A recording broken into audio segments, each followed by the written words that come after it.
Hello mga sis! Welcome back to Kep, the Solo Sesh. Yes, ako na naman ito, solo performance na naman ang ate mo. So, if you're not yet subscribed sa channel na ito, mag-subscribe na kayo kasi every Saturday, meron tayong bagong content at 9 p.m. Sa YouTube yan at sa Spotify. Yes, ayun. Simultaneously. Nagpaalam tayo last week, hindi tayo nag-upload dahil kailangan nating magnilay-nilay muna. Tama na muna ang mga usapang kalibugan dahil magnilay muna tayo. Okay? Yun ang dahilan kung bakit wala tayong upload. Kung hindi nyo alam. In-announce ko yun. Yun. I-follow nyo na rin ako. Ganun. Sa Instagram lang, yun na yun. Hindi nyo na ako pwedeng, kahit hindi nyo na ako i-add sa Facebook, kahit Instagram na lang, doon ko madalas ina-announce yon. Follow nyo na kami sa TikTok, The Kinemi Etches Podcast. Paano mag-enjoy ng walang pera? Girl. Ayan, sabi niya dito, paano mag-enjoy ng walang pera? May alam ba kayo ng mga hobby para ma-enjoy yung sobrang boring na buhay? Solo travel sana, and pinaka-bet ko, pero di kaya ng budget. So, ano ba masasuggest ko? Kasi dumaan din naman ako sa phase na wala akong pera. Lalo na nung pandemic, nag-pandemic kasi, after February, sabi ko maghahanap na ako ng work. And then, shit happens. Nagka-pandemic, nawalan ako ng time or hindi ako nagkaroon ng time para makahanap ng trabaho kasi hindi pa naman natin alam kung ano mangyayari sa mundo by that time. So, ang nangyari, October na ako nagko-work. So, wala akong pera, wala akong source of income. Kumbaga nga. Yun, nga talaga siya. Nga ang akla. Ako, I think one of the things that I've done before or nung wala akong pera, the prior sa pandemic or nung pandemic talaga, is one, I started my YouTube channel. Pero ano din naman parang kasagsagan yun ng ng BL. Ano yun parang actually maganda yung transition ko at that time. Hindi pa sikat yung BL. Pa-transition ako into sisikat yung BL. So medyo, hindi naman ako sumikat Wala namang ganun. Pero alam mo karami may basher ako doon sabi niya sa akin, nag-i-English pa ako. Yun. English kasi usually, kasi international fans, yung target market ko at that time. Pero, yun, isa sa mga ginawa ko, yun, nagkaroon ako ng YouTube channel. Then, yun, actually, nag-start ako ng small business. Doon nag-start yung Klinko, which is cosmetic siya. And then, it became shampoo. Yun yung mga ginawa ko at that time. Pero yung shampoo kasi tsaka Klinko kailangan ng pera So, kung walang pera, try to start doing content. Kung may cellphone ka naman or may may nasa bahay ka lang. Yung iba nag-start lang sa paglilinis ng bahay. Ngayon affiliate na sila sa TikTok, 'di ba? And at the same time, pwede rin namang if may pocketbook yung nanay mo, yung mama ko noon, ang dami niyang pocketbook nung pandemic na sobrang dami. Nahilig ako sa pagbabasa ng pocketbook and nadala ko pa yon up until now, which is nagbabasa ako ng mga libro na Tagalog. I'm not a fan ng mga English na rom-com, pero fan ako ng mga Tagalog na rom-com or horror stories na or yung mga crime stories, ganon. Meron ako binasa nun The Bridesmaids, pero Tagalog siya, ang ganda nun. I love that story. Ano yung isang tip? Teka lang, mali ata ito, Ano yung isang tips para di maging tanga sa buhay, even when it comes sa pagiging street smart or book smart? Yung mga basic na gawain, pero life-changing. I don't mean yung mga bagay na kailangan by 18, marunong ka na agad magluto, lalo na pag babae ka. Gusto ko yung di nagagawa ng iba, pero nung ginawa mo, nagbago buhay mo. Ano ba yun? One of the things, kasi street smart or book smart, I've learned to read labels ng label. Hindi, mali. Tama naman, pero labels, pero iba kasi yung labels, sinasabi ko, label ng food label ng mga binibili sa grocery, ng alcohol, ng spray, ng toothbrush, ng toothpaste, toothbrush, ng facial wash. Lalo na ako nung medyo nagkaroon ako ng knowledge, na konti lang naman, hindi naman super duper knowledgeable when it comes sa cosmetics, ganyan, what not to use as an ingredient, what's not to do sa cosmetics, ganyan.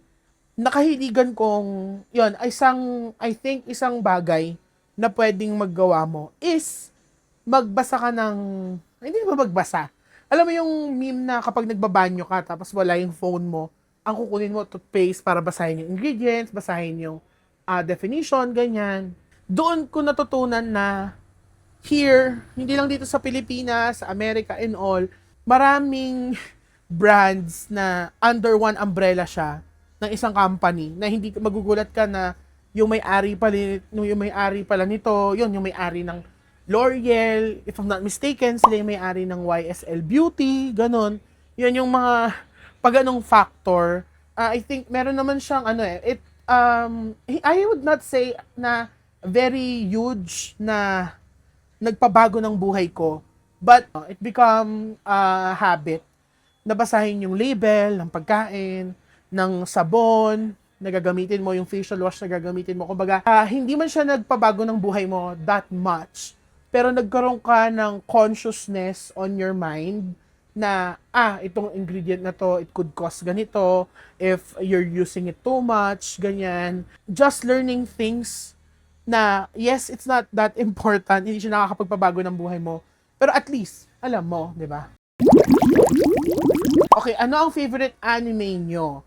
Anong favorite anime nyo and bakit nyo yung favorite? Can be all time or still airing. Drop your recommendations, guys. Wala na akong mapanood as of now. Thank you. Okay. Nung bata ako, maraming anime na pinalalabas sa GMA. Talaga maka-GMA talaga kami at that time. Now, hindi na. Hindi na kami nanood ng TV. Pero, at that time, ang mga natatandaan ko, yung mga Lupin, ang Hunter x Hunter, yung kay, yung Hunter x Hunter yata yung may rose yung guy, yung red yung hair niya. I forgot na hindi ko alam kung Hunter x Hunter yung pamagat nun. Pero, ang pinaka-favorite ko all time na, talaga, na anime is, ito, sobrang panlalaki siya. Cardcaptor Sakura. Cardcaptor Sakura talaga, Yun talaga. Kasi, I can remember it vividly. Grade 5 ako? Grade 5 ako. Every afternoon, ipapalabas siya sa QTV Channel 11 na GMA din ang may-ari. Pero QTV ang pamagat niya. Doon yung mga parang ibang shows, lifestyle, more on lifestyle shows. Then may anime sila tuwing hapon. Ang labas ko sa pag-aaral ko noon ng grade 5 is I think 4 p.m. Then mga 4:30 pinapalabas na nila yon sa QTV 11. And inaabangan ko araw-araw ano yung card na makukuha ni Cardcaptor Sakura at that time. And then nasundan siya ng yung second book niya na naging pink lahat yung cards. And then I think recently meron siyang reboot which is naging clear yung mga cards. So, yun talaga yung, diba? Ang dami kong alam. Cardcaptor Sakura, number 1, di ba? Yun talaga yung pinaka-pinanunood ko. Okay, why Jollibee in the Philippines? Ayan, napunta tayo kay Jollibee nga. Why Jollibee in the Philippines don't have adobo rice? Bakit ba walang adobo sa Jollibee ng sarili nating bansa? Samantalang sa ibang bansa, meron. It doesn't make sense kasi Philippines is a home to adobo. So, logical answer here being, bakit wala nga halo-halo sa Jollibee? 'Di ba? Kasi, to be honest with you, in a business perspective, lalo na, yes, tayo yung homegrown or home country ni Jollibee. Actually, I believe na pag-iiwanan nga tayo when it comes to menu. Parang yung staple, kumbaga, it's working now, why change it? Yun kasi yung parang, I think yun yung perspective ni Jollibee merong mga seasonal food every now and then, pero hindi siya katulad sa ibang bansa na merong mga specialty food na wala dito. I think logical and ayun nga, as I mentioned, one of the logical answer is, kung ano kasi nag-stick, yun doon na sila nagstay. Kasi kung magkakaroon tayo ng adobo rice, may nag-comment dito, I saw kanina na marami ng Pilipinong nag-aadobo sa bahay. I think Jollibee does not want to compete with that already. And second, halo-halo, yung na-brought up ko kanina, dun sa mga well-urbanized area, hindi naman tayo nasasabi natin na, ay, gusto ko ng Chowking na halo-halo, gusto ko ng Mang Inasal na halo-halo. Kumbaga, we're looking for that someone na nagtitinda na sa tabi lang na nagtitinda like 50 pesos, 30 pesos na halo-halo, 'di ba? Kaya I think they don't want to compete with that. Pero I think nagkaroon ng promotional or ng seasonal item sa Jollibee. Pero it's a halo-halo Sunday. Hindi siya talaga yung traditional na halo-halo. Kasi nga, I think it's not good for the business if they would compete with halo-halo outside the local market. Kasi I think halo-halo is very big here in the Philippines, dahil sa Pampanga. Girl, ang dami nagtitinda ng halo-halo. One answer also is, kaya siguro hindi nila ginagawa sa atin yung, kasi let's say sa ibang bansa may halo-halo. Sa US, I think I've seen na may halo-halo. UK may halo-halo din. Then, yun yung adobo rice. Kasi they're really targeting Filipino market sa ibang bansa. Yun kasi muna yung unang magiging target market ng Jollibee if they're going to penetrate into a new country. Kasi yung Filipino base, yun yung bubuhay dun sa negosyo and doon mangyayari yung pagpasa ng word of mouth. Then, yun na, doon na mapupunta yung mga influencer na foreigner na gustong matikman yung Jollibee na version sa bansa nila. That's why I think wala tayong halo-halo dito and may halo-halo doon. We also don't have adobo rice here and meron silang adobo rice doon. Bakit may mga taong okay lang sa kanila, bit-bit lang nila yung laptop at tablet nila habang nasa labas? Okay. May nakasabay yung kaninang dalawang babae sa magkaibang oras, tapos pareho sila na yakap-yakap lang nila yung laptop nila. Syempre may cover naman, pero hindi ba sila natatakot na baka mahablot yun?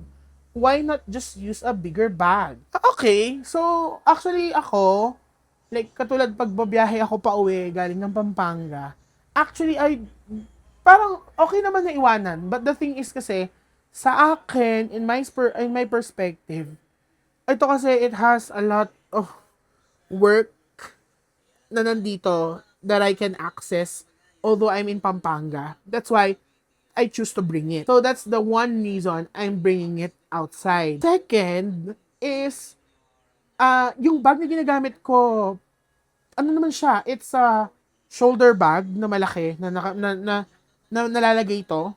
Then, meron siyang case. May case naman siya. Doon sa point of view na baka manakawan, oo nga, no? Could be eyesore sa mga magnanakaw. Eyesore? China? Hindi, what I mean, siguro what I mean about that is, nakakapanghikayat kasi siya ng mga magnanakaw. So, ano ba? I think okay yung suggestion niya kung bit-bit. Kasi oo nga naman, if you're around Manila, and then you're just, like, so let's say may case siya, pero, imagine nyo na lang may case siya, te. Bit-bit mo siyang ganon. Oo nga, no? If you're in Manila, it's not a very good thing to do. Ako naman, kung iba backpack mo naman siya, or I think, kung iba backpack mo, ilagay mo na lang sa harap mo yung backpack. Yeah? And then, ano kasi parang, iba kasi yung feeling, ko. Actually, ako hindi siya binibit-bit ng ganito, te. But, parang binibit ko lang siya sa bag. And also, when I'm in the bus, hindi ko siya ginagamit. I'm just using my phone. Hindi ko ginagamit yung iPad ko sa bus. Kasi, ang hassle din. Nagalaw na nagalaw yung bus. Pero, ayun, to answer the question, bakit nga ba binibit-bit? Pwedeng wala na lang pakialamanan. Hindi, charot. Pero, yun nga, gaya ng sabi ko, I'm using it for work. So, I think that's why bit-bit ko siya. Guys, that's it. 5 questions na pinili ko, guys. Kasi I don't want this video to be too long. Kasi na-realize ko, yung last video ko na ako mag-isa.